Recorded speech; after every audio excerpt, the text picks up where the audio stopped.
Toner কলাপাতার hotel. এক জঙ্গলে টুনি আর টোনা দম্পতি বাস করত। তাদের কোল আলো করে একটা পুত্র সন্তানের জন্ম হয়। তারা তাদের ছেলের নাম রাখে রাজু। রাজু বড় হতে থাকে। রাজুর মা টুনির অনেক স্বপ্ন ছিল তার ছেলে বড় হয়ে পড়াশোনা করে একটা বড় ডাক্তার হবে, তাই সে সব সময় তার ছেলেকে পড়াশোনার উপর জোর দিত।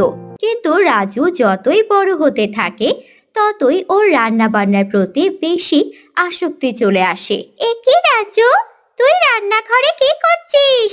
তুই যা যা পড়তে বস, তোর রান্নাঘরে কোনো কাজ নেই, যা পড়। কিন্তু মা, আমার যে রান্না করতে খুব ভালো লাগে, আমাকে একটু রান্নাটা শেখাও না মা।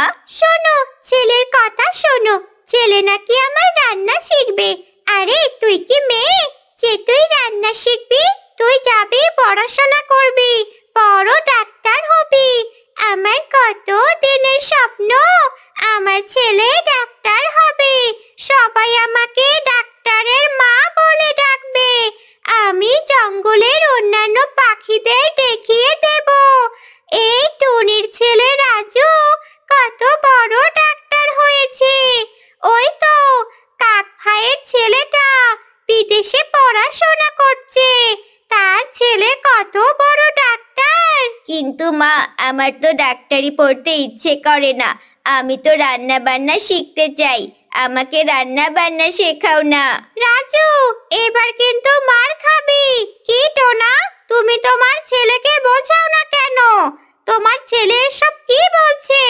আহা টুনি, ও তো ছোট, এখন বোঝে না, ও বড় হলে সব বুঝতে পারবে। তুমি ওকে এত এখনই বকাঝকা করো না তো।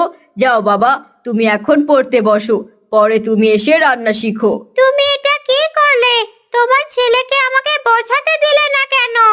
আহা, ও তো ছোট, তুমি ওর মতো ছোট নাকি? তুমি কি বোঝো না, ও বড় হোক আপনা আপনি সব বুঝে যাবে। এভাবে পার হয়ে গেল 10টি বছর। রাজু টোনার মাধ্যমিক পরীক্ষা শেষ হয়েছে। উচ্চ মাধ্যমিকের জন্য ও ভর্তি হয়, কিন্তু ওর মাথায় ভূত চাপে একটা হোটেল দেওয়ার। তখন রাজু টোনা এসে ওর মাকে বলে, মা মা, আমি তো এখন বড় হয়েছি, আমার ছোট থেকে স্বপ্ন রান্না বান্না শেখার, রান্না বান্না করার।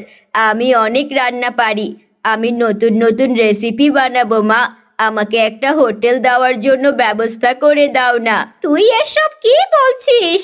তুই ছোট ছিলি, এসব বলতি, আমি তোকে কিছুই বলিনি, কিন্তু তুই এখন পড়াশোনা রেখে হোটেল দিবি? দেখ, আমার স্বপ্ন এভাবে নষ্ট করিস নে।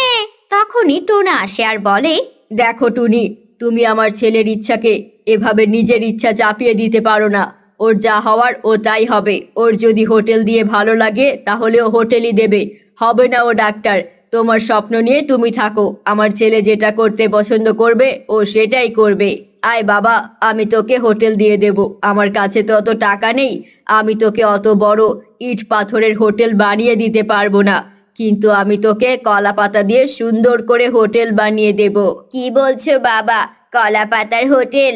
সেটা তো দেখতে আরো সুন্দর হবে।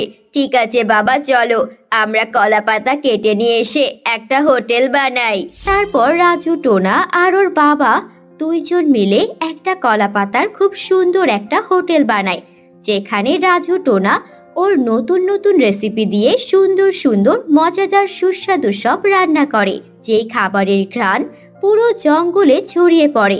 একে একে সব পাখিরা আসে ওদের হোটেলে। কাক এসে বলে, আরে বাহ, এতদিনে আমাদের জঙ্গলে এত সুন্দর একটা হোটেল হলো।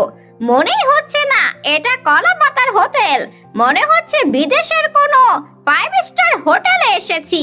কি সুন্দর সাজানো গোছানো, আর রান্নার তো জবাব নেই। শোন রাজু, আমি বলছি তুই একদিন অনেক নাম কামাবি। এভাবেই যেই পাখি আসতো সেই রাজুর কলা পাতার হোটেলের প্রশংসা করে যেত। অল্প কিছু দিনেই ওদের হোটেলের অনেক নাম ডাক হলো, আর ওদের হোটেলও আস্তে আস্তে বড় হতে লাগলো। রাজু অনেক বড় একজন রাঁধুনি হয়ে গেল। সবাই ওর প্রশংসা করতে লাগলো, ছেলের এত প্রশংসা দেখে মা টুনিও তার ভুল বুঝতে পারলো। সে তার ছেলেকে খুশিতে বুকে জড়িয়ে নিল। বন্ধুরা, গল্পটি ভালো লাগলে আমাদের চ্যানেলটিকে সাবস্ক্রাইব করে বেল আইকন অন করে রাখো। বাই।